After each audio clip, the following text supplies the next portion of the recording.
हाय बच्चों, हाजिर है एक बार फिर से हम आपके समक्ष एनसीईआरटी के क्वेश्चन आंसर के सेशन में। जैसे कि आपको पता है, हम लोग पढ़ रहे थे रिप्रोडक्टिव हेल्थ क्लास 12 का चैप्टर नंबर 3 है, ये 4 है, ये लेसन 4।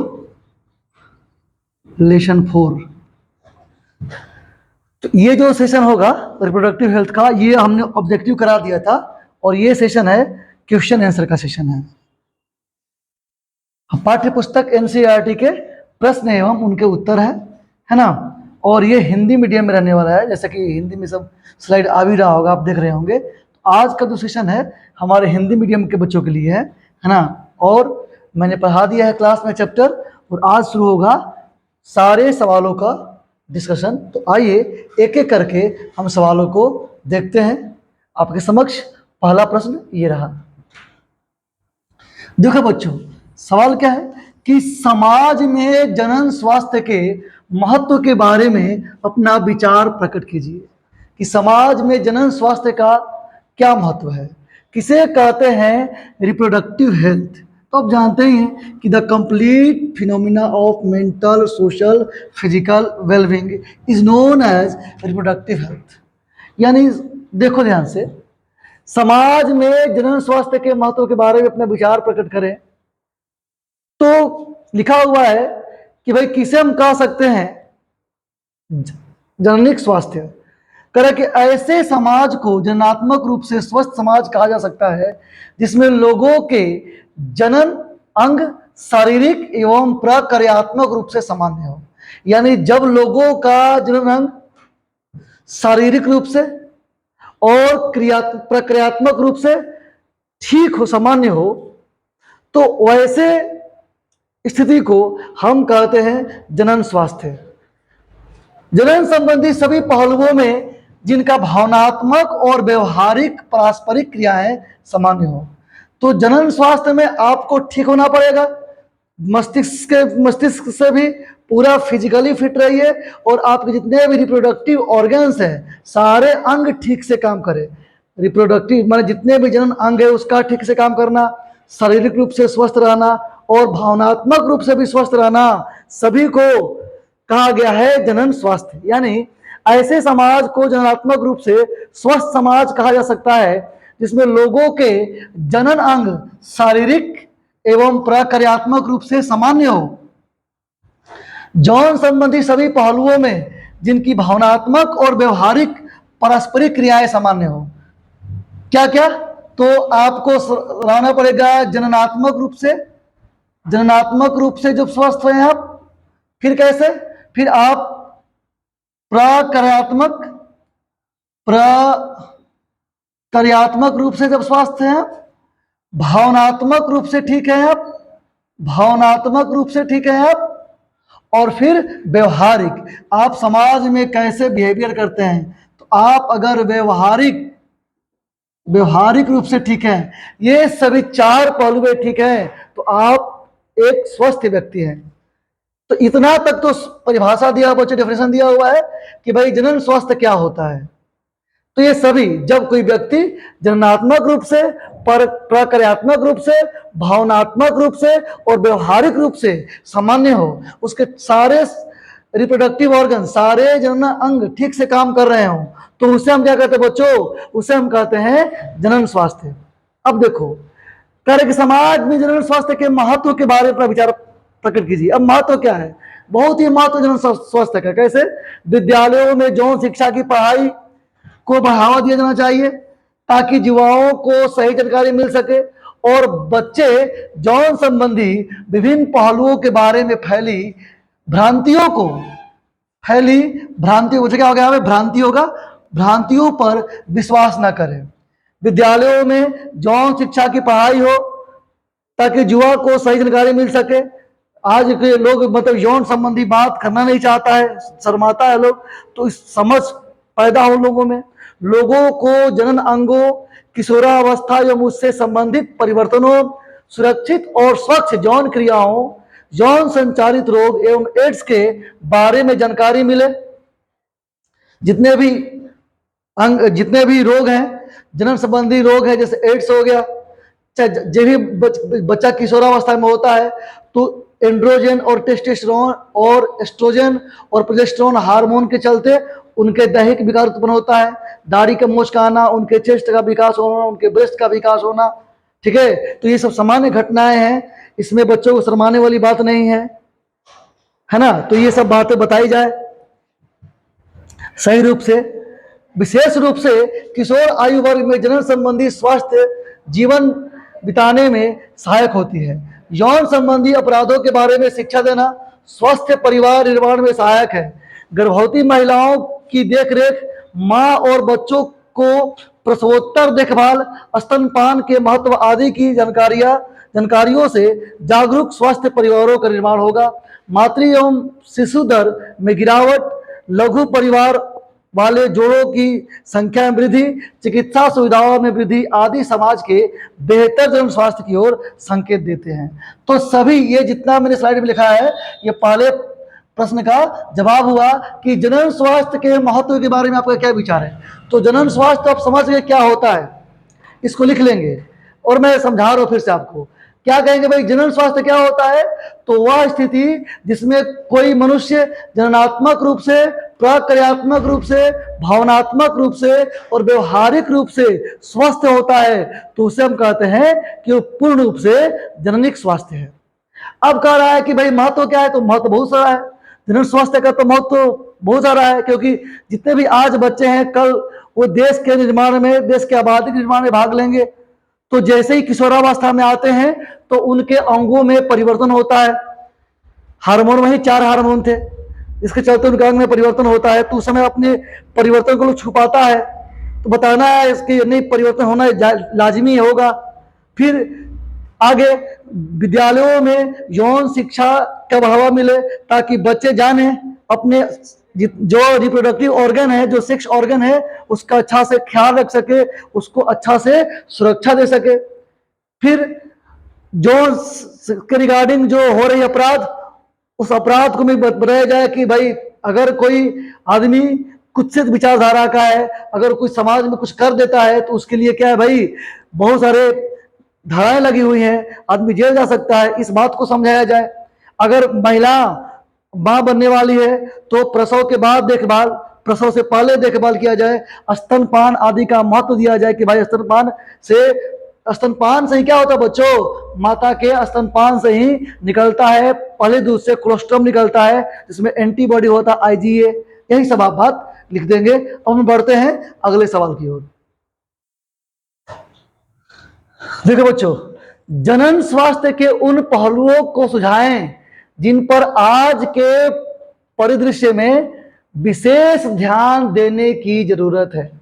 जनन के क्या पहलू है जो आज के परिदृश्य में जिस पर हम लोग विशेष ध्यान दे सकते हैं? आइए इसका हम देखते हैं आंसर।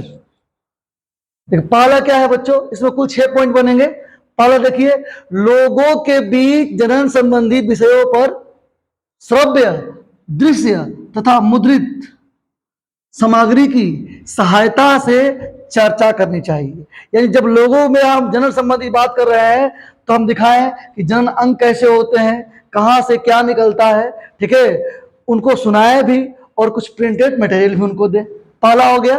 दूसरा देखिए, विद्यालयों में यौन शिक्षा की पढ़ाई को बढ़ावा देनी चाहिए, क्योंकि आज के बच्चे ही कल जाके देश के निर्माण में भाग लेंगे। तो हमारे पास फर्टाइल जनसंख्या भी चाहिए, उर्वर दिमाग भी चाहिए। तो आज के लिए सबसे इंपॉर्टेंट बात क्या है कि विद्यालयों में यौन शिक्षा की पढ़ाई जरूरी है।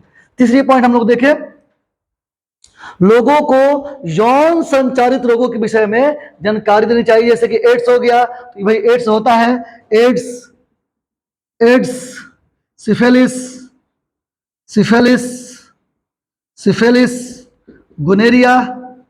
गोनेरिया, जेनाइटल वार्ड्स, इसके बारे में हम लोगों को जानकारी दें।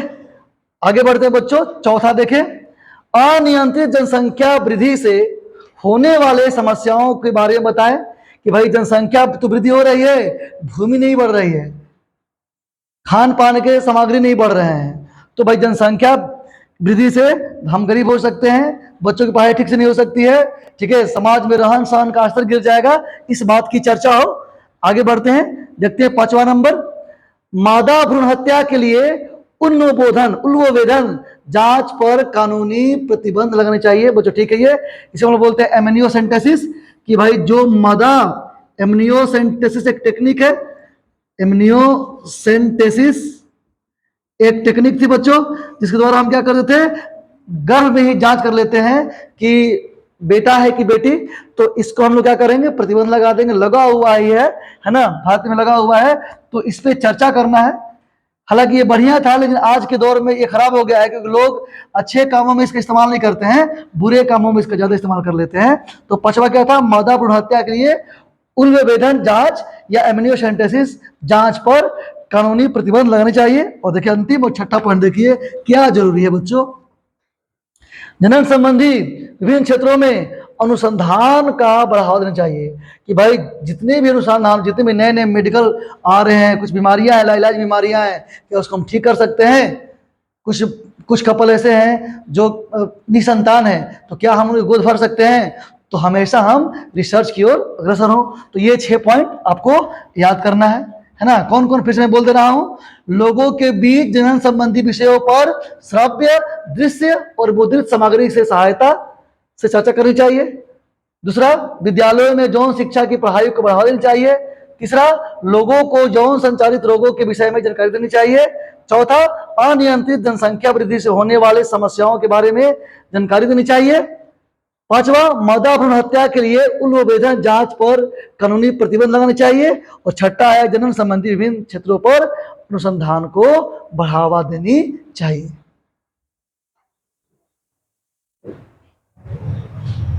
देखो बच्चों, तीसरा नंबर सवाल है, क्या विद्यालयों में यौन शिक्षा आवश्यक है, यदि हाँ तो क्यों। तो विद्यालयों में तो यौन शिक्षा आवश्यक ही है। क्यों? क्योंकि बच्चे ही आगे चल के देश की आबादी के निर्माण में भाग लेंगे, उन्हीं को ही ज्यादा समस्या होती है। तो उनके बताना, उनके ऑर्गन्स के बारे में बताना, ठीक है, कुछ जो कुरीतियां है सामाजिक, उसके बारे में बताना, ये सभी बातें हम यहाँ चर्चा करेंगे। आइए देखते हैं इस सवाल का उत्तर। हाँ, ताकि युवाओं को सही जानकारी मिल सके और बच्चे यौन संबंधी विभिन्न पहलुओं के बारे में फैली भ्रांतियों को, क्या बच्चों, फैली भ्रांतियों पर विश्वास ना कर सके। तो यहाँ भ्रांति जोड़ लेंगे आप सब, है ना। भ्रांतियां है कि बेटा ही सही, बेटी मतलब बेटियां खराब हैं, ये सब भ्रांतियों पर विश्वास ना करें, उन्हें यौन संबंधी गलत धारणाओं से छुटकारा मिल सके। यौन शिक्षा लोगों को जनन अंग हो, किशोरावस्था में उसे संबंधित परिवर्तन हो, सुरक्षित और स्वस्थ यौन क्रियाओं, यौन संचालित रोगों एवं एड्स के बारे में जानकारी, विशेष रूप से किशोर आयु वर्ग के में जनन संबंधी स्वस्थ जीवन बिताने में सहायक होती है। बच्चों, ये कुछ पॉइंट पहले सवाल का ही है, पहले सवाल का ही उत्तर है, क्योंकि यही सारा उत्तर आपको देना ही था, लिखना ही था, कि भाई बच्चों में क्या होना चाहिए, बच्चे समझे, सामाजिक कुरीतियों को समझे, जो सामाजिक बुराइयां हो उसको समझे, उनके अंगों में जो परिवर्तन हो रहा है तो सब में हुआ था, इस कोई बहुत बड़ी बात, डरने वाली बात नहीं है, इसमें शर्माने वाली बात नहीं है, ये सब समझे, है ना। और यौन संचालित रोगों के बारे में भी जानकारी ले, एड्स के बारे में जानकारी ले, विशेष रूप से जो किशोर आयु वर्ग है उनके लिए ये सब बहुत कारगर होगी। इसीलिए विद्यालयों में यौन शिक्षा आवश्यक है। अब बढ़ते हम लोग अगले सवाल की ओर। अब बच्चों, क्या आप मानते हैं कि पिछले 50 वर्षों के दौरान हमारे देश के जनन स्वास्थ्य में सुधार हुआ है? यदि हाँ, तो इस प्रकार के सुधार वाले कुछ क्षेत्रों का वर्णन कीजिए। देखो बाबू, भारत एक पहला ऐसा देश था जिसने क्या किया था कि पहली बार फैमिली प्लानिंग 1951 में चलाया था। भारत पहला देश था जिसने 1951 में दुनिया का पहला देश जो पहली बार फैमिली प्लानिंग लाया। और इससे क्या हुआ कि बड़ी सारी क्रांतिकारी परिवर्तन हुआ, हमारे जनन स्वास्थ्य में सुधार भी हुआ।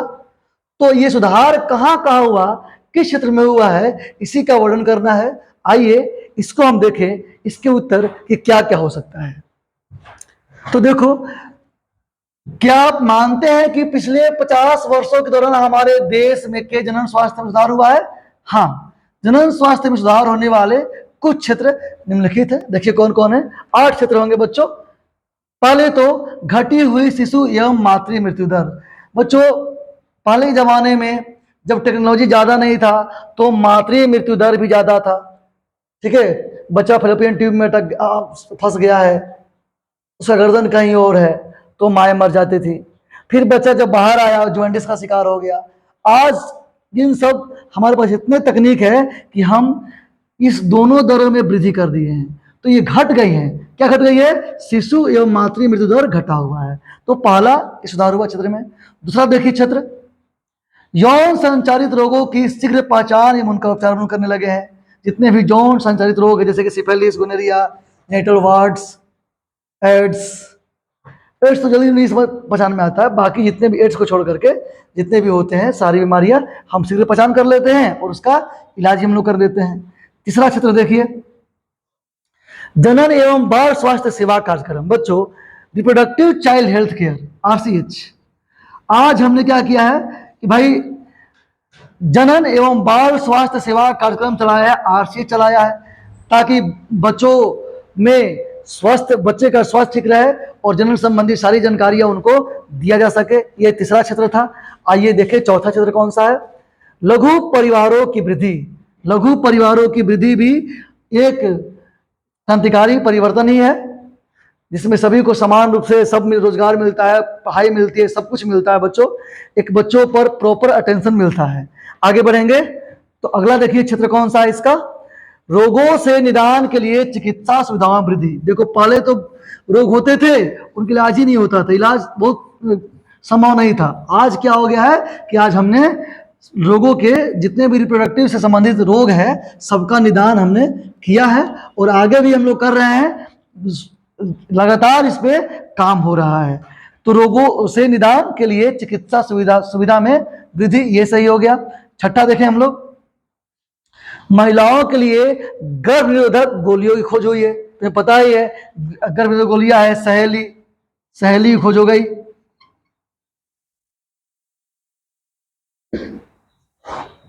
जो कि गर्भ बिना सेक्सुअल डिजायर को हैम्पर किए हुए लोग अपना जिंदगी आराम से जी सकते हैं। तो ये गोली खोजी गई महिलाओं के लिए, जिससे कि जनसंख्या कंट्रोल हो गया। आगे देखेंगे अगला क्षेत्र, चिकित्सा सहायता प्राप्त प्रसव। आज क्या है कि भाई अस्पताल में अगर प्रसव हो रहा है तो सरकार पैसा भी दे रही है, साथ में चिकित्सा भी दे रही है। तो प्रसव के समय चिकित्सा मिल जा रहा है, पहले तो नहीं मिलता था। तो यही था कि नहीं मिलता था तो जो मातृ मृत्यु दर था वो बढ़ जाता था। और आगे देखेंगे हम लोग, अंतिम पॉइंट देखेंगे, यौन संबंधित मामलों में बेहतर जागरूकता। यौन संबंधी मामलों में भी बेहतर जागरूकता हो गई है। अब सारे लोग जानते हैं कि यौन संबंधी रोग क्या हो सकते हैं, इसके निदान क्या है, सब बच्चे जानता है, क्योंकि ये पढ़ाई अब स्कूली स्तर पर ही शामिल कर लिया गया है। तो ये रहा इस प्रश्न का उत्तर। 8 पॉइंट आप लिख लेंगे, याद करेंगे। आगे बढ़ते हैं अगले सवाल की ओर।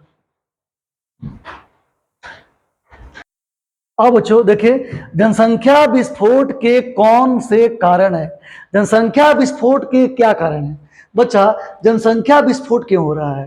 तुम्हें पता है विश्व की पूरी आबादी आज 7.2 बिलियन है, 7.2 अरब, जिसमें भारत की आबादी 1.2 अरब है, यानी हर छठा आदमी भारतीय है। तो विश्व की आबादी में एक लगातार विस्फोटक वृद्धि हो रहा है। तो जनसंख्या को तेजी से बढ़ना जनसंख्या विस्फोट कहलाता है। इसके क्या कारण है बच्चों? इसके 4 कारण हो सकते हैं। आइए हम उन कारणों पर प्रकाश डालते हैं। पहला कारण ये रहा आपके स्क्रीन पर, मातृ मृत्यु दर में गिरावट। कि भाई अब महिलाओं की मृत्यु नहीं होती है प्रसव के दौरान, ये इसमें गिरावट हो गई है, तो संख्या बढ़ेगा ही बढ़ेगा। नंबर 2, शिशु मृत्यु दर में गिरावट, दोनों में गिरावट हो गई है। पहले वृद्धि थी तो जनसंख्या कम रहता था, आज इतने टेक्नोलॉजी आ गया है कि सब ठीक ठाक है, सब में गिरावट हो गया। आइए देखिए तीसरा कारण क्या रहा, जनन आयु वर्ग के लोगों की संख्या में वृद्धि। कि भाई भारत में तो अभी बहुत ही आबादी फर्टाइल है, तो जनन आयु वर्ग के लोगों की संख्या में वृद्धि हो रही है, जिससे जनसंख्या विस्फोट हो रहा है। और चौथा कारण ये रहा, मृत्यु दर में अप्रत्याशित कमी। मृत्यु दर में क्या हो रहा है बच्चों, आज इतने टेक्नोलॉजी आ गया है कि सारे लोग लगभग सारे रोगों को ठीक कर देते हैं, है ना। तो हम रोगों के चलते लोगों को मरने नहीं देते हैं। तो ये 4 कारण जनसंख्या विस्फोट के हैं। कौन कौन?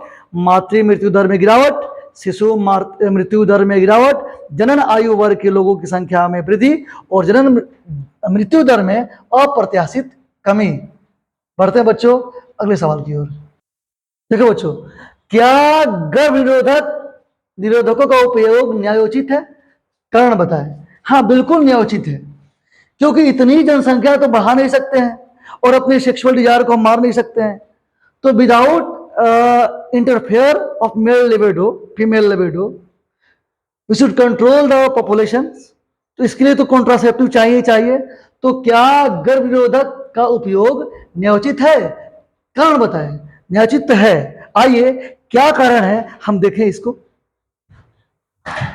गर्भ निरोधक के माध्यम से जनसंख्या वृद्धि के दर पर अंकुश लगाया जा सकता है, क्योंकि गर्भ निरोधक के उपयोग से गर्भधारण को रोका या टाला जा सकता है। कंडोम के इस्तेमाल से यौन संचारित रोगों से बचा जा सकता है। गर्भ निरोधक के माध्यम से संतति की उत्पत्ति को नियंत्रित किया जा सकता है, जिससे जनसंख्या वृद्धि में नियंत्रण संभव है।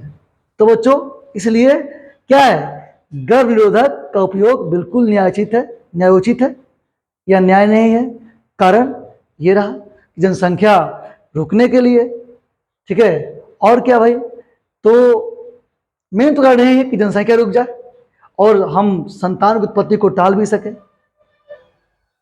आगे बढ़ते हैं अगले सवाल की ओर।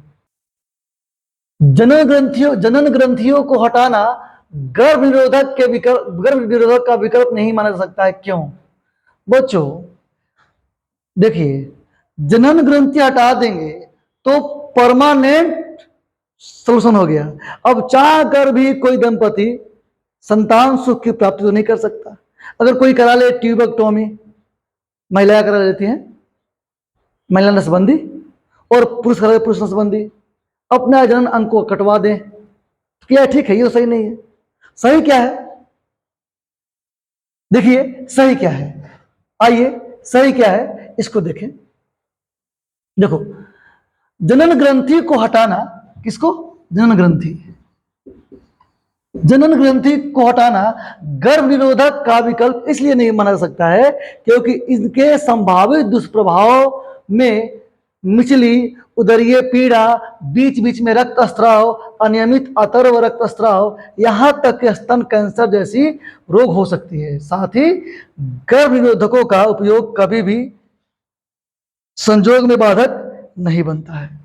तो देखो ध्यान से, गर्भ निरोधकों का विकल्प जो है जनन ग्रंथियों को हटाना, ये ठीक नहीं है। क्यों? क्योंकि जब आप हटाते हैं तो क्या होता है, उदरीय पीड़ा, देखो मछली का मतलब होता है उल्टी होने लगेगा, उदरीय पीड़ा मतलब पेट में दर्द शुरू हो जाएगा, ठीक है ना, रक्त स्राव होगा और आपका मेंस्ट्रुअल साइकिल, अथर्व चक्र में भी गड़बड़ी आ जाएगी और यहाँ तक कि स्तन कैंसर हो जाते हैं बच्चों। इसीलिए ये हटाइए, इसको अवॉइड कीजिए, इसको अवॉइड करना है। और फिर भी आप जानते ही हैं कि अगर हम गर्भ निरोधक का प्रयोग करते हैं, कॉन्ट्रासेप्टिव का प्रयोग करते हैं, तो इसमें कोई दिक्कत तो है नहीं, संजोग में कोई बाधक बनता नहीं है, तो हम क्यों ना कॉन्ट्रासेप्टिव का ही उपयोग करें। क्या कराना है चीराफारी, क्योंकि इसके इतने सारे क्या हैं, दुष्प्रभाव हैं। अब हम बढ़ेंगे अगले सवाल की ओर। आइए बच्चों देखें, उल्वबोधन एक घातक लिंग निर्धारण जांच प्रक्रिया है जो हमारे देश में निषेधित है। क्या यह अवश्य करना चाहिए? टिप्पणी करें। बिल्कुल। देखिए, उल्वबोधन या एमेनियोसेंटेसिस एक बहुत ही घातक प्रक्रिया बच्चों। ठीक है कि इससे हम जान लेते हैं जेनेटिक डिसऑर्डर को, कि आप गर्भ में पलने वाले शिशु का स्वास्थ्य कैसा है, लेकिन साथ ही में हम जान लेते हैं कि शिशु का लिंग क्या है। और जब लड़कियां होती हैं तो बड़े पैमाने पर हमारे देश में एबॉर्शन कराए जाते हैं, गर्भपात कराए जाते हैं। तो ये बिल्कुल ठीक नहीं बात है ना। तो ये अगर गर्भपात के लिए अनुमोदन हो रहा है तो इसको तो बंद ही कर देनी चाहिए। और भी बातें हैं जो कि मैंने आपको स्लाइड के फॉर्म में लगा रखी है। आइए इसका उत्तर देखें हम, है ना, जो आपको याद करना है। उल्वबोधन यानी एमनियोसेंटेसिस जांच के द्वारा गर्भ या भ्रूण का स्वास्थ्य, लिंग या आनुवांशिक संरचना निर्धारित होता है। इसका प्रयोग आनुवांशिक दोषों में स्थिति में गर्भाशय को समाप्त करने के लिए किया जाता है। इसका प्रयोग उस स्थिति में करना चाहिए जिसमें यह पूर्णतः निर्धारित हो कि दोष पीढ़ी दर पीढ़ी आ रही हो तथा आने वाली संतान गंभीर रूप से विकलांग होंगी। आजकल शिशु के लिंग निर्धारण के लिए उल्वबोधन का दुरुपयोग हो रहा है तथा मादा भ्रूण पता चलने पर गर्भपात कराया जाता है, जो पूरी तरह गैर कानूनी है। मैंने बताया ये बात कि एमनियोसेंटेसिस तो ठीक था। क्यों? क्योंकि जब आपको भ्रूण का स्वास्थ्य जांच करना हो तब ये तो ठीक था, ये बढ़िया था। उसके आनुवांशिक संरचना को जांच करना हो तब ये भी सही था। उसके आनुवांशिक दोष हो तो सही है कि उसके आनुवांशिक दोष की स्थिति में हम क्या करें, गर्भाशय से भ्रूण को, गर्भाशय को समाप्त करने का मतलब क्या हुआ, गर्भाशय को नहीं समाप्त कर सकते हम, उस गर्भ को, जो गर्भ में बच्चा पल रहा है उसकी बात हो रही है। इन्हें गर्भाशय को समाप्त करना है। आप यहाँ कर सकते हैं कि गर्भ में पल रहे शिशु को समाप्त करने के लिए किया जाता है। किसको? जो गंभीर रूप से क्या हो, विकलांग हो। मतलब विकलांग मतलब जेनेटिक डिसऑर्डर उसको, वो टर्नर सिंड्रोम से प्रेरित हो, वो टर्नर सिंड्रोम से प्रेरित हो, या उसको लाइनफेल्टर सिंड्रोम हो, या उसको प्रिजोरिया नामक बीमारी हो। प्रिजोरिया समझते बच्चों? प्रिजोरिया एक ऐसी बीमारी है जब बचपन में ही बुढ़ापा जाता है तो जेनेटिक डिसऑर्डर हो, तो आप वैसे व्यक्ति को रखकर क्या करेंगे, दुख तो वैसे आप उसको गिरा सकते हैं, उसको आप एबॉर्ट करवा सकते हैं। लेकिन बच्चों आजकल क्या हो रहा है कि इसका प्रयोग हो रहा है बच्चों के लिंग के निर्धारण में हो रहा है, और ये दुरुपयोग है, ये प्रयोग थोड़े है। और मादा भ्रूण के पता चलने पर क्या करता है, लोग गर्भपात करा देता है, जो पूरी तरह से गैर कानूनी है। तो यह आवश्यक है कि बंदी रहे, ऐसा नहीं चाहिए जिसमें हम स्त्रियों की संख्या, बच्चों की संख्या धरती से कम हो जाए। तो ऐसे टेक्निक का क्या काम है? तो आप ये उत्तर आप दे सकते हैं, मॉडल उत्तर आपके सामने प्रस्तुत है। अब हम बढ़ेंगे अगले सवाल की ओर। बंध्य दंपतियों का संतान पाने हेतु सहायता देने वाले कुछ विधियां बताएं। बच्चों हमें यहाँ पे आर्ट्स की बात करना है। आर्ट्स का मतलब असिस्टेड रिप्रोडक्टिव टेक्निक।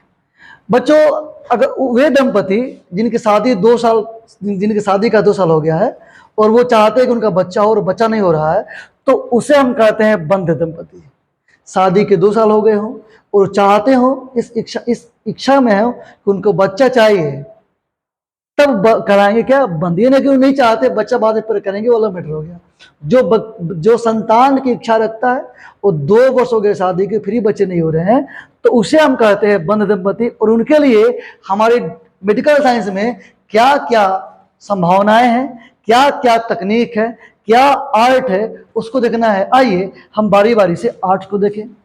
देखिए, बंध दंपतियों को संतान पाने हेतु सहायता देने वाली विधियां निम्नलिखित हैं। आइए देखिए पहला विधि क्या है, भ्रूण स्थानांतरण विधि, है ना। क्या बोलते हैं इसको बच्चों, जिफ्ट। हम जिफ्ट करा सकते हैं। क्या करा सकते हैं, जाइगोट इंट्राफैलोपियन ट्रांसफर। होता क्या है कि अगर मान लीजिए कि कोई व्यक्ति, कोई महिला है और उसका ओवरी ठीक से काम नहीं कर रहा है, तो हम क्या करेंगे, दूसरे स्वस्थ महिला के ओवरी से एक्स ले लेंगे, उसके पति का स्पर्म ले लेंगे और उस एक्स को और स्पर्म को बाहर करा सकते हैं फर्टिलाइजेशन, और फिर जाइगोट बना करके उस जाइगोट को उसके फैलोपियन ट्यूब में डाल देंगे। फिर से बोल रहा हूं, अगर कोई महिला है उसका ओवरी ठीक से काम नहीं कर रहा है, तो हम किसी स्वस्थ महिला के ओवरी से एक्स निकाल लेंगे और उस एक्स को उस महिला के पति के स्पर्म से बाहर ही फर्टिलाइज करवा लेंगे और बना देंगे जाइगोट। और इस जाइगोट को हम जब डाल दे फैलोपियन ट्यूब में, तो इसे हम लोग कहते हैं भ्रूण स्थानांतरण विधि, जाइगोट इंट्राफैलोपियन ट्रांसफर। ये पहली विधि हो गई। आइए दूसरी विधि देखें क्या है। जुग्मनज अंतर डिम्ब वायनिस विधि है ना। तो इसका भी बच्चों जिफ्ट कहते हैं। ये एक्चुअली यही जिफ्ट है, जिफ्ट। ये इसको हम लोग कह सकते हैं क्या, इसको हम लोग कह सकते हैं ईटी। ये बच्चों इसे हम लोग ईटी कह सकते हैं, एम्ब्रियो ट्रांसफर। ये जिफ्ट था। तो दोनों में लगभग एक ही जैसे बातें होती हैं। ईटी हो गया भ्रूण स्वास्थ्य, भ्रूण हस्तांतरण विधि हो गया, एम्ब्रियो ट्रांसफर हो गया। दूसरा हो गया जुग्मनज अंतर डिम्ब वाहिनी हस्तांतरण विधि, GIFT, zygote intra fallopian transfer. तीसरी देखते हैं, तीसरी विधि क्या है। इंट्रा यूट्राइन ट्रांसफर विधि, आईयूटी करा सकते हैं हम। डायरेक्ट यूटेरस में जब हम एम्ब्रियो को प्रतिस्थापित कर दे तो ये हो सकता है। देखिए चौथा क्या होगा, इन विवो फर्टिलाइजेशन। बच्चों इसी को हम बोलते हैं test tube baby, test tube baby बोलते हैं इसको, test tube baby. In vivo fertilisation को हम क्या बोलते हैं, टेस्ट ट्यूब बेबी बोलते हैं। तो हम कर सकते हैं in vivo fertilisation, test tube baby कर सकते हैं। इसे हम क्या करते हैं कि बाहर जब निषेचन शरीर के बाहर हो और इसके बाद जो एम्ब्रियो बनता है उसको हम डाल दें मादा के फैलोपियन ट्यूब में या तो फिर गर्भाशय में, कहीं भी डाल करके फिर हम आगे की प्रेगनेंसी कंटिन्यू करें। तो बच्चों में इसे कहते हैं इन विवो फर्टिलाइजेशन या टेस्ट ट्यूब बेबी तकनीक। बच्चों आगे देखिए 5वां नंबर, कोशिकीय शुक्राणु निक्षेपण विधि। इसको बच्चों में बोलते हैं इक्सी। क्या बोलते हैं, ICSI, ICSI, intracytoplasmic sperm injection. बच्चों वैसे लोग, वैसे व्यक्ति, ये जो उपचार है, मेथड है, ये मेल के लिए है। किसके लिए है, पुरुष के लिए है ये। क्योंकि जब उनके स्पर्म की मोटिलिटी, जब उनके स्पर्म गति नहीं करता है तो हम उनके स्पर्म को लेते हैं और डायरेक्ट फीमेल के एग में इंजेक्ट कर देते हैं। इसे हम लोग कहते हैं कोशिकीय शुक्राणु निक्षेपण विधि, इक्सी बोलते हैं इसको। अब हम बढ़ेंगे बच्चों अगले उपचार के बाद और, तो यह है अंतः गर्भाशय वीर्य सेचन विधि। अंतः गर्भाशय वीर्य सेचन विधि भी कर सकते हैं कि हम क्या करेंगे, सीमेन को संचित रखेंगे और जो मोर्टेलिटी वाला सीमेन है उसको यूटेरस में डायरेक्ट डाल देंगे। ये बच्चों उनके लिए होता है जो पुरुष के लिए है ये बच्चों, और जो इरेक्टाइल डिस्फंक्शन से, जो इरेक्टाइल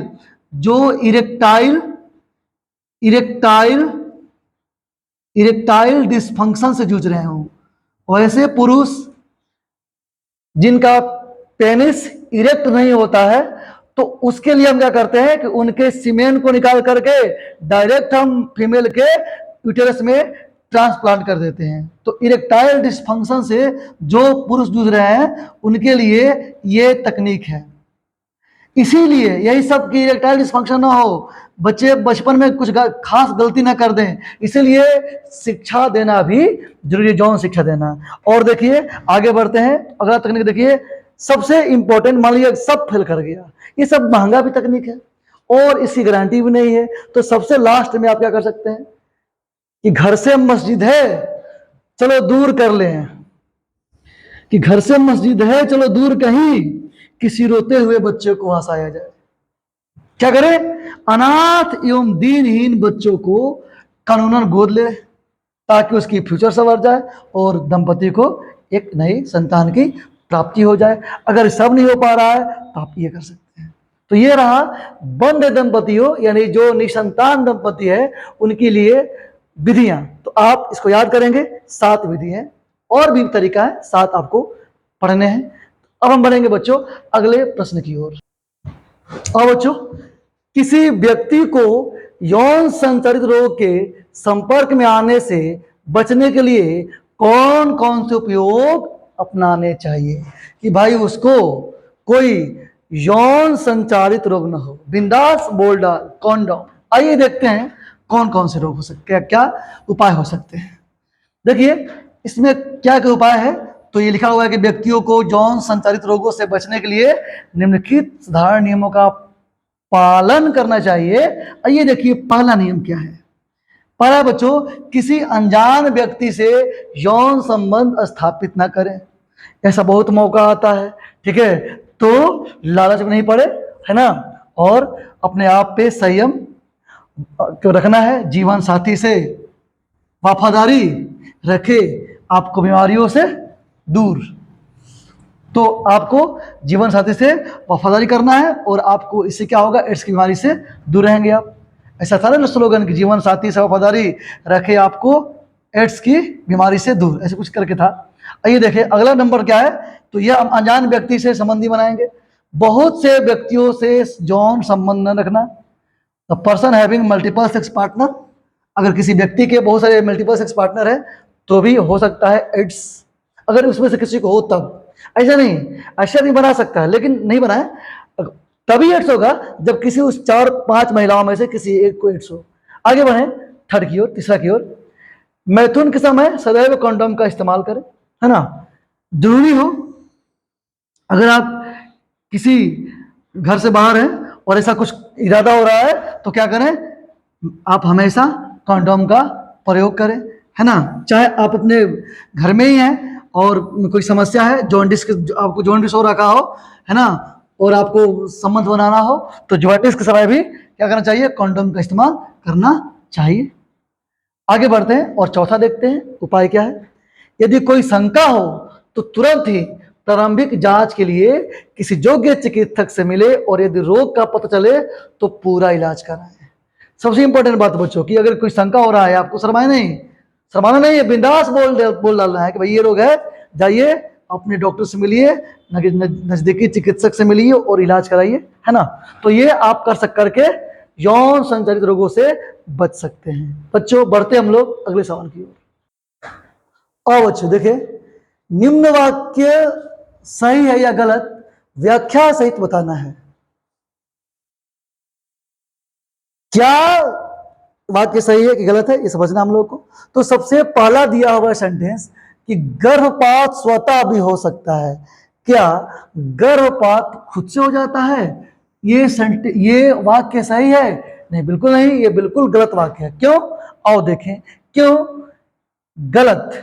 गर्भावस्था पूर्ण होने से पहले जानबूझकर या स्वैच्छिक रूप से चिकित्सक की सहायता से कराया जाता है गर्भपात। खुद से गर्भपात कभी नहीं हो सकता। लोग कह रहा है कि खुद से हो गया है, तो नहीं। हाँ, कब हो सकता है? जब कोई व्यक्ति, महिला भारी काम कर रही है और 3 माह की प्रेगनेंसी है। 3 माह की प्रेगनेंसी के समय भ्रूण, जो एम्ब्रियो होता है, भ्रूण होता है, वो गर्भाशय में शिफ्ट हो रहा रहता है, धीरे धीरे गर्भाशय की दीवारों से सटते रहता है, जमा होता है, उसकी जड़ें मजबूत होती है। उस समय आप भारी काम कर रहे हो, तो आप एबॉर्शन को बुला रहे हो, वो खुद से नहीं हुआ, वो है ना। तो खुद से कभी बच्चों गर्भपात नहीं हो सकता है। आगे देखिए, बंध्यता को जीवन क्षम संतति न पैदा कर पाने की योग्यता के रूप में परिभाषित किया गया है और यह सदैव स्त्री की असामान्यताओं दोष के कारण होती है। बच्चों, अगर कोई व्यक्ति, कोई स्त्री बच्चा नहीं पैदा कर पा रही है तो जरूरी थोड़ी उसमें केवल कमी है कि यह हमेशा दोष स्त्री को माना जाएगा। ये बिल्कुल गलत है, ये सही नहीं है। क्यों सही नहीं है?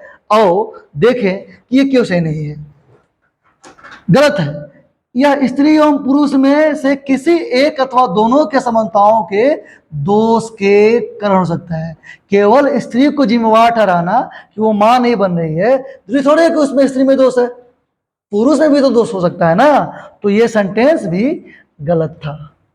आगे देखो, एक प्राकृतिक गर्भ निरोधक उपाय के रूप में शिशु को पूर्ण रूप से स्तनपान कराना सहायक होता है। बच्चों, एक प्राकृतिक गर्भ निरोधक उपाय के रूप में शिशु को पूर्ण रूप से स्तनपान कराना सहायक होता है। देखो बाबू, गर्भ निरोध के उपाय के रूप में, अगर बच्चों मेरी बात सुनना ध्यान से, कि अगर ये कब तक कारगर रहेगा, अगर कोई महिला मां बनी और उसके दूध हो रहे हैं, स्तन से दूध की उत्पत्ति हो रही है, तो अगर वो लगातार 6 माह तक पूर्ण रूप से स्तनपान करा रहे बच्चों को, इस कंडीशन में लोग कहते हैं लैक्टेशन एमिनेरिया।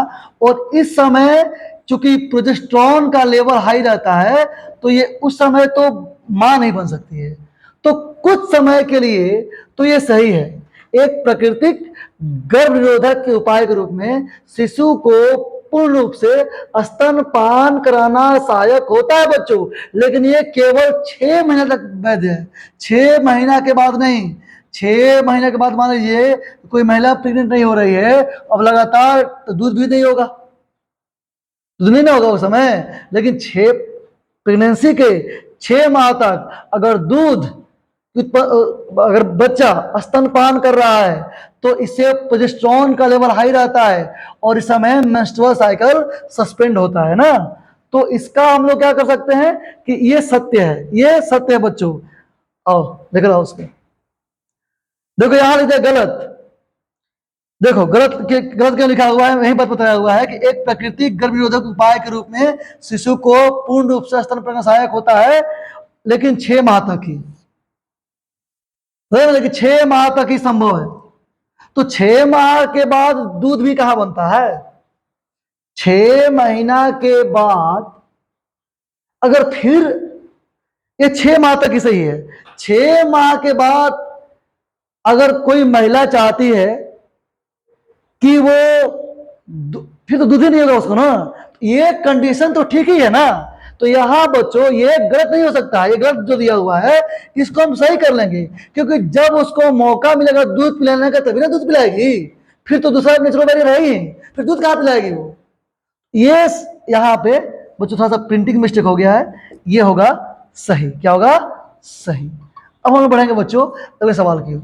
सवाल क्या है? लोगों के जनन स्वास्थ्य के सुधार हेतु यौन संबंधित पहलुओं के बारे में जागरूकता पैदा करना एक प्रभावी उपाय है। लोगों के जनन स्वास्थ्य के सुधार हेतु यौन संबंधी पहलुओं के बारे में जागरूकता पैदा करना एक प्रभावी उपाय है। यह बिल्कुल सही है, करेक्ट। देखिए क्यों।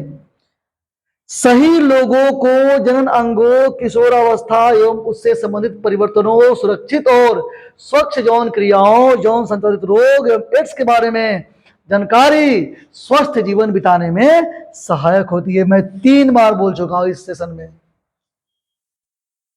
है ना।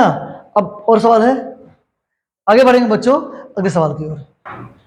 अब बच्चों देखिए, निम्नलिखित कथनों को सही करें।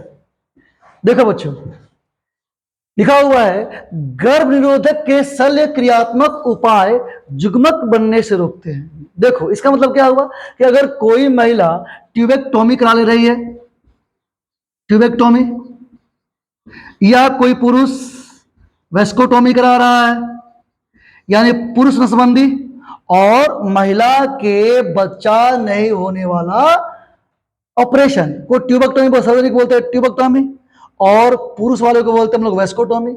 स्त्री बंध्याकरण और पुरुष बंध्याकरण। तो ये करने से क्या होगा? ये करने से केवल महिला प्रेग्नेंट नहीं हो सकती। क्यों? क्योंकि गैमेट तो बनेंगे, लेकिन गैमेट बनने के बाद, थोड़ा रोको इसको, तो गैमेट तो बन जाएंगे, लेकिन गैमेट बनने के बाद गैमेट का ट्रांसफर नहीं होगा। क्यों? क्योंकि उनका जो फैलोपियन ट्यूब होगा वो ब्लॉक हो चुका होगा और मेल का वास डिफरेंस ब्लॉक हो चुका होगा। तो आइए इसका उत्तर देखें, क्या दिया हुआ हिंदी में देखते हैं इसका उत्तर। गर्भ निरोधक के शल्य क्रियात्मक उपाय यानी सर्जरी, ऑपरेशन से युग्मक परिवहन को रोकते हैं। युग्मक के परिवहन को रोक सकते हैं बच्चों। क्यों? क्योंकि पुरुष का वास डिफरेंस यानी कि शुक्रवाहिनी नलिका और महिलाओं का फैलोपियन ट्यूब यानी कि अंडवाहिनी नलिका, ये दोनों क्या हो सकते हैं? दोनों हो जाते हैं ब्लॉक। तो इससे गर्भाधान नहीं होता है, युग्मक बनने से नहीं रोक सकती। ये सेंटेंस गलत था। सही क्या है कि युग्मक बनेगा, लेकिन जब उनको हो जाएगा सर्जरी, वेस्कोटोमी और ट्यूबोक्टोमी हो जाएगा, तो क्या होगा कि जो गैमेट बनेंगे वो गैमेट आगे फैलोपियन ट्यूब के स्थमस एम्पुला में नहीं जाएंगे, ये आपका जो गैमेट है ये सेमिनल वेसिकल्स में नहीं जाएगा, ये वास्ट डिफरेंस से पहले ही रुक जाएगा। और ये जो सेल होता है, अरे स्पर्म और अंडा और ओवम क्या है, दोनों सेल है, इसकी एक निश्चित लाइफ स्पैन होगी, फिर ये मर जाएगा, खत्म हो जाएगा। अगला सवाल देखो, सभी प्रकार के यौन संचालित रोग पूरी तरह से उपचार योग्य हैं? नहीं बच्चों, कुछ को छोड़ के। कुछ ऐसे रोग हैं एसटीडी, सेक्सुअल ट्रांसमिटेड डिजीज, जो लाइलाज हैं। जैसे कौन से रोग? तो एक रोग मैं बताऊं आपको, हेपेटाइटिस बी, आप उसको हिंदी में बोलते हो यकृत शोथ। क्या बोलते हो? यकृत शोथ बोलते हो, हेपेटाइटिस बी। बच्चों, जब किसी भी कपल को हेपेटाइटिस हो जाए, उस समय तो सबसे पहले आपको फिजिकल रिलेशन में आना ही नहीं है, ये भी बताना है सभी लोगों को। और दूसरा AIDS, acquired immuno deficiency syndrome, अगर ये हो जाए, ये दोनों रोग को छोड़ करके हम बाकी जैसे सिफिलिस हो गया, गोनेरिया हो गया, जेनिटल वर्ट्स हो गया, है ना, इन सब रोगों को हम कंट्रोल कर सकते हैं, ठीक है ना। लेकिन हम यकृत शोथ, हेपेटाइटिस और एड्स को हम कंट्रोल नहीं कर सकते हैं। अभी इसको हम लोग इलाज इसका खोजा जा रहा है, अभी कारगर इसका इलाज नहीं मिला हुआ है। तो आओ इसका उत्तर भी देख ले, क्या दिया हुआ है। तुम्हें यही याद करना है जो मैं लिखवा रहा हूं, ठीक है, जो मैंने लगाया स्लाइड, क्योंकि ये आपके बोर्ड के एग्जाम के लिए है, बता रहा हूं मैं, ठीक है, कि बोर्ड में जब आप जाएं तो क्या हो, कैसे आप इसका उत्तर लिखें। तो एक मॉडल उत्तर में दे रहा हूं, बाकी मैं आपको समझा दे रहा हूं ताकि आप ये पढ़ें तो आपको याद हो जाए। देखो बच्चों, ये लिखा हुआ है हेपेटाइटिस, यकृत शोथ यानी हेपेटाइटिस बी जननिक परिसर तथा एचआईवी संक्रमण को छोड़ करके अन्य सभी रोग। बच्चों, जननिक परिसर क्या होता है? पीओसीडी। बच्चों, ऐसी बीमारी है PCOD, polycystic ovarian syndrome, PCOS होता है बच्चों, और एक होता है पीसीओडी। ये रोग पॉलीसिस्टिक ओवेरियन सिंड्रोम और पॉलीसिस्टिक ओवेरियन डिजीज, ये महिलाओं का रोग है बच्चों। इनमें क्या होता है, उनका एक्स मैच्योर नहीं होता है, और जब एक्स मैच्योर नहीं होगा तो फर्टिलाइजेशन होगा ही नहीं। तो ये रोग होकर छोड़ करके बाकी सारे रोग क्या हैं? उपचार योग्य हैं, बशर्ते कि इन्हें शुरुआती अवस्था में पहचाना एवं इनके उचित ढंग से पूरा इलाज कराया जाए तो सही है। आगे देखो, ग्रामीण महिलाओं के बीच गर्भ निरोधक के रूप में गोलियां, पिल्स बहुत अधिक लोकप्रिय है। ग्रामीण महिलाओं के बीच बच्चों क्यों? ग्रामीण महिलाएं बेचारी पर्दे के पीछे रहती हैं, कम पढ़ी लिखी होती हैं, उनके बीच तो नहीं हो सकता ये तो वही जानते हो जो पढ़े हो रिप्रोडक्टिव हेल्थ, जिनको रिप्रोडक्शन के बारे में पूरी जानकारी हो, जो मैट्रिक के स्तर पर, तुम्हारे स्तर पर 12 के स्तर पे पढ़े हो लोग, वही जान सकते हैं ना। तो पढ़ी लिखी महिलाओं चाहिए, पढ़ी लिखी शहरी महिलाओं के बीच। उन्हें पता है कि कब सहेली का यूज करना है, उन्हें पता है कि कब बैरियर मेथड अपनाना है, उन्हें पता है कि कब कंट्रासेप्टिव अपनाना है, उन्हें कब पता है कि कैसे फेमिडॉम का इस्तेमाल करना है, उन्हें पता है कि कैसे कॉपर टी यूज करना है। तो बच्चों, ग्रामीण महिलाओं के बीच नहीं होगा, क्या होगा? शहरी महिलाओं के बीच गर्भ निरोधक कॉन्ट्रासेप्टिव के रूप में गोलियां, पिल्स यानी सहेली बहुत अधिक लोकप्रिय है। तो इसका उत्तर ये सही होगा, यहां हमको करना पड़ेगा शहरी महिला। देखो लिखा हुआ है, पढ़ी लिखी शहरी महिलाओं के बीच गर्भ निरोधक के रूप में गोलियां, पिल्स बहुत अधिक लोकप्रिय है, न कि ग्रामीण महिलाओं के बीच। और अगला सवाल है, ईटी तकनीक में भ्रूण को सदैव गर्भाशय में स्थानांतरित किया जाता है। आप क्या सही बच्चों? ये सही करना है हम लोग को। एम्ब्रियो ट्रांसफर कर रहा है, एम्ब्रियो ट्रांसफर। बच्चों, एम्ब्रियो ट्रांसफर क्या होता है? ये एक टेक्निक है इन वाइवो फर्टिलाइजेशन का।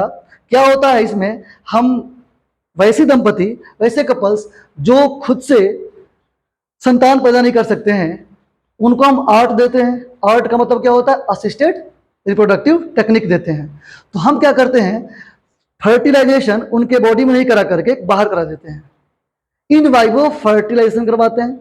इन वाइवो फर्टिलाइजेशन में हम करते क्या है, हम महिला का ओवम और फीमेल का जो महिला है उसका ओवम, और जो मेल होता है उसका, यानी जो पुरुष होता है उसका स्पर्म, दोनों लेकर के एक पेट्री डिस्क में रख लेते हैं और उसको वहीं पे करा देते हैं फर्टिलाइजेशन।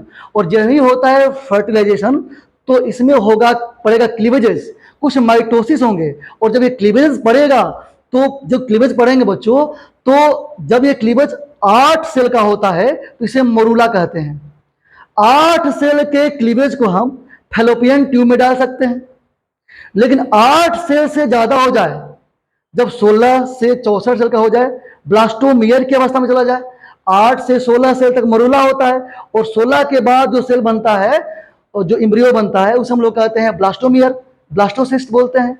तो ये जब ब्लास्टोसिस्ट की अवस्था में पहुंच जाए तो अब हम इसको फैलोपियन ट्यूब में ट्रांसफर नहीं कर सकते हैं, अब इसका ट्रांसफर हमें करना होगा यूटेरस में, गर्भाशय में। तो इसका भी सही उत्तर क्या होगा कि ईटी के तकनीक से भ्रूण को सदैव गर्भाशय में नहीं, पहले फैलोपियन ट्यूब में, और बाद में जब सेल की संख्या ज्यादा हो तो गर्भाशय में। आओ देखें इसका उत्तर क्या दिया हुआ है।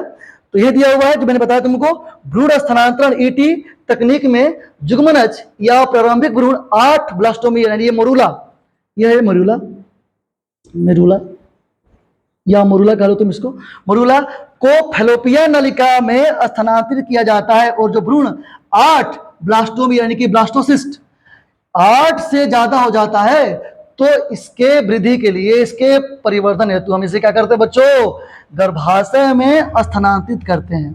तो बच्चों ये सेशन रहा हिंदी मीडियम के बच्चों के लिए, लेसन 4 था, लेसन क्लास 12 और रिप्रोडक्टिव हेल्थ से था। जल्दी अंग्रेजी मीडियम के बच्चों के लिए भी ये सेशन आएगा। इंग्लिश मीडियम के बच्चों को मैंने रिप्रोडक्टिव हेल्थ पूरा करवा दिया है, रिप्रोडक्शन पूरा करवा दिया है, उसका सेशन पूरा लिया था मैंने, 150 क्वेश्चन मैंने डाला था अंग्रेजी मीडियम के बच्चों के लिए।